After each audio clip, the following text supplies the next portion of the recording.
书帖记第6章，王使末底改应允。迄暝，王困袂去，就叫人摕伊在任的大事录读互伊听。册内有记载讲，王过门的太监辟探甲提列两个人，计谋要害亚哈随鲁王。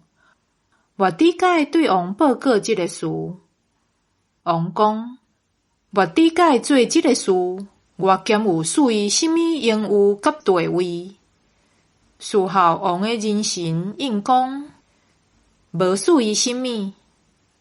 王讲：什么人伫鼎呢？迄时，哈曼入王宫外面的鼎，要求王将末底改吊伫伊裁好的差价。王的人臣应讲：哈曼徛伫鼎呢。王讲：互伊入来。哈曼就入去。王问伊讲：王想要赐荣誉互一个人，着安怎做？哈曼心内想讲：王要赐荣誉互伊的人，当然是我咯。哈曼就应王讲：王要赐荣誉互迄个人，着安尼对待伊。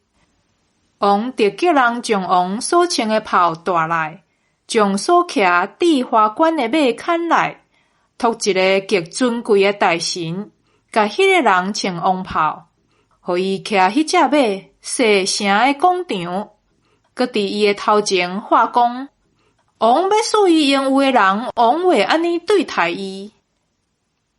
王甲哈曼讲：赶紧去，将王袍甲马带来，照你所讲的，对迄个坐伫王宫门前的犹太人末底改做这的代志，连一项都毋通减。哈曼就甲末底改穿王袍，互伊骑马，设城的广场，搁伫伊的头前宣布讲：王要赐伊荣誉的人，王会安尼对待伊。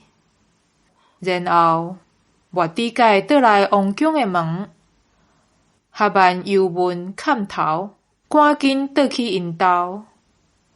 哈曼将所发生的代志，拢甲伊的某舍利斯甲伊的朋友讲。